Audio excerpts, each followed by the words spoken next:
पहले के जमाने में जब भारत में राजाओं और रानियों का शासन चलता था तो राजा और रानियों के मंत्री उनके किंगडम में कितने पैसे आए, कितने पैसे खर्च किए गए और कितना वो सेव कर रहे हैं, उन सभी का हिसाब रखते थे उनके मंत्री एक किताब में जिसको हम बोलते हैं बही खाता, यानी कि इंग्लिश में बोला जाता है उसे लेजर या फिर अकाउंट्स बुक। आजकल के टाइम में जब रेट्रो का जमाना है, ये हम पुराने फैशन ट्रेंड्स को नए रूप में ला रहे हैं, आजकल बही खाते को भी कई लोग नया रूप दे रहे हैं। आप सभी ने देखा होगा कि 2019 में जब निर्मला सीतारमण हमारी यूनियन फाइनेंस मिनिस्टर अपना एनुअल बजट प्रेजेंट कर रही थी पार्लियामेंट में, तो वो अपना बजट एक ब्रिटिश ब्रीफ केस को साइड हटाकर एक ट्रेडिशनल हैंडबुक बही खाते में लाई थी। एंड आजकल के टाइम में जापान में इस ट्रेडिशन को बोला जाता है काकीबो, जिसमें कि लोग अपनी अकाउंट्स की पूरी टैब रखते हैं। तो अगर आपको भी जानना है कि काकीबो है क्या एंड इंडियन बही खाता कैसे आज के टाइम में यूज हो रहा है, then this video will be interesting for you.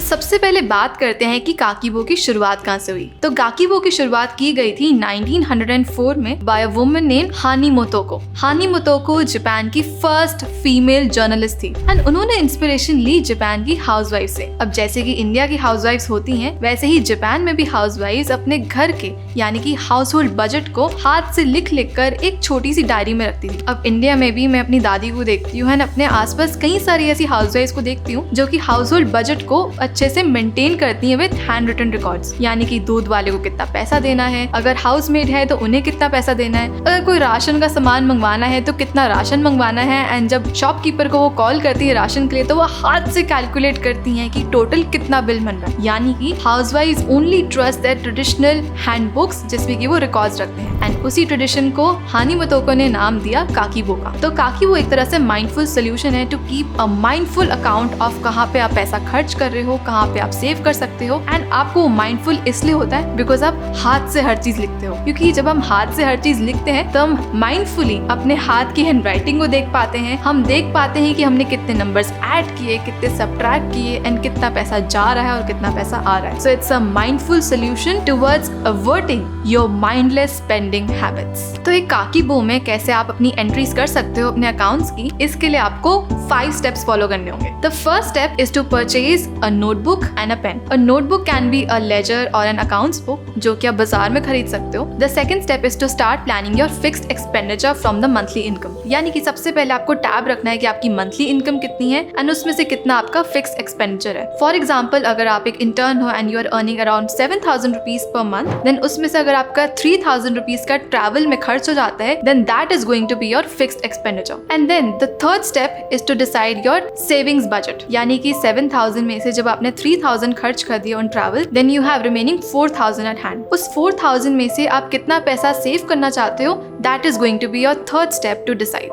And the fourth step is really integral, that is to decide your spending categories. तो काकीबो में स्पेंडिंग कैटेगरीज एक बहुत ही इंपॉर्टेंट पार्ट है बिकॉज वो आपको एक आइडिया देता है कि आप किस किस डिफरेंट एरियाज में अपनी इनकम को स्पेंड कर रहे हो। सो the first category is needs. Needs होती हैं हमारी बेसिक रोटी, कपड़ा और मकान, जिसको हम इंडियन कॉन्टेक्स्ट में कहते हैं। अब मॉडर्न डे कॉन्टेक्स्ट में इसको मान सकते हैं कि हम ग्रोसरीज पे, ट्रैवल पे एंड बेसिक हम रोजमर्रा की जिंदगी में कितना पैसा खर्च कर रहे हैं। And the next area is wants. अब जिंदगी में हम सिर्फ रोटी, कपड़ा, मकान के लिए तो काम करते नहीं है because we want to live a luxurious lifestyle. तो वांट्स यानी कि डिजायर्स, ड्रीम्स एंड वांट्स भी बहुत जरूरी होती हैं to cater to. And this includes your purchases like food, यानी अगर आपने जोमैटो से खाना खरीदना है तो उसमें कितना खर्चा किया गया। अगर आप कहीं ट्रैवल कर रहे हो like you are going to outstation visit, then उस पे कितना खर्च कर रहे हो because that is your want and not a need. And the third category is culture. Just like Indian culture, Japan में भी अपने कल्चर को बहुत एम्फेसिस दिया जाता है। एंड मैंने पर्सनली सुना है कि जापानीज अपने टी कल्चर को बहुत ही इंपॉर्टेंस देते हैं। But keeping the other things aside, culture में involve your expenditure on concerts, on movies and on different streaming platform which you spend to relish your culture. And India में बात करें तो culture होगा कि अगर आप कोई ट्रेडिशनल थिएट्रिकल परफॉर्मेंस देखने जा रहे हो, आपको ड्रामा में इंटरेस्ट है, this will get involve in your culture spending. And the last category is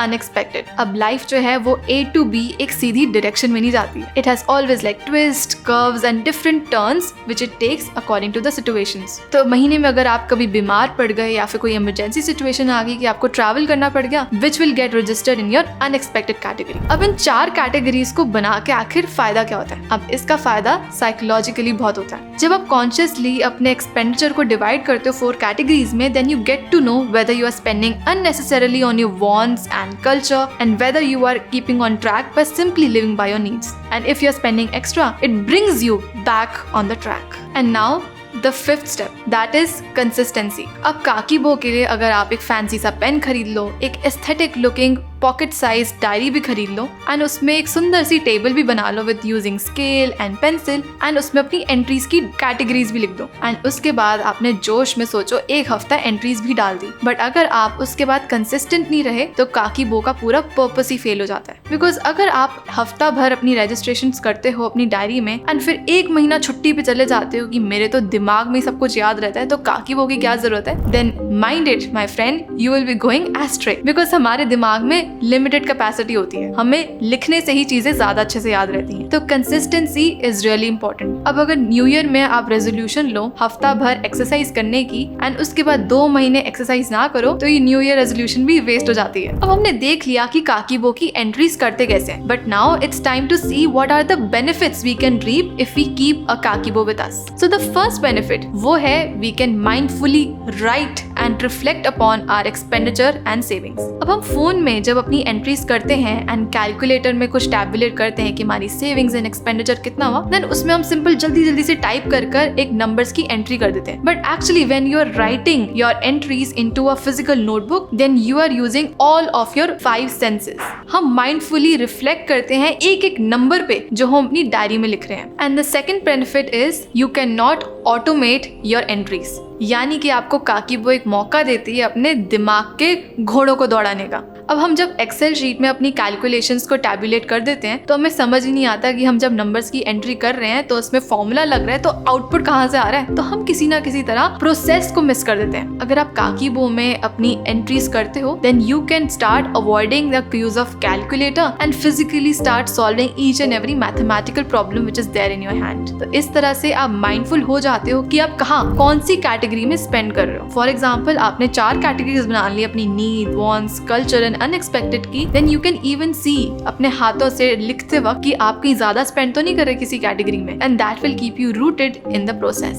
and the third benefit is you can be more mindful of your savings. अब हमने देखा था कि काकीबो के लिए सेकंड स्टेप था बनाने में अपना सेविंग्स बजट डिसाइड करना, यानी कि हम अपनी मंथली इनकम से कितना पैसा सेव करना चाहते हैं। तो अगर आपका माइंडसेट ही फोकली सेंटर पॉइंट फिक्स रहेगा अपनी सेविंग्स की तरफ then you won't get deviated from your goals. And the last benefit of kakeibo is that it helps you in making a long term financial plan. अब पहले जब हमने अपना savings goal decide कर लिया हर मंथ का तो हमारे को एक तरह से अंदाजा हो जाता है कि हमारी हर मंथ पूरे साल में कितनी सैलरी टोटल आएगी, यानी कि हमारा पैकेज कितना होने वाला है, लगभग हमारा टोटल एक्सपेंडिचर कितना होने वाला है एंड टोटल सेविंग्स पोस्टुलेशन में कितनी होंगी। तो अगर आपको अंदाजा लग गया कि पूरे साल में मैं इतना पैसा सेव कर रहा हूँ देन उन सेविंग्स में से आप कितना पैसा इन्वेस्ट कर सकते हो safely, may be in mutual funds, SIPs, equity etcetera, ये आपको एक अंदाजा मिल जाता है। And now, as we tilt towards the conclusion of this video, I would summarize by saying that Kakibo is an envelope method of keeping a track of your budget. यानी कि आप different छोटे envelopes, यानी कि किस category में कितना spend कर रहे हो, कितना सेव कर रहे हो एंड क्या आपकी फ्यूचर पोस्टुलेशन है अबाउट सेविंग्स एंड इन्वेस्टमेंट, आपको पूरा आइडिया दे देती है।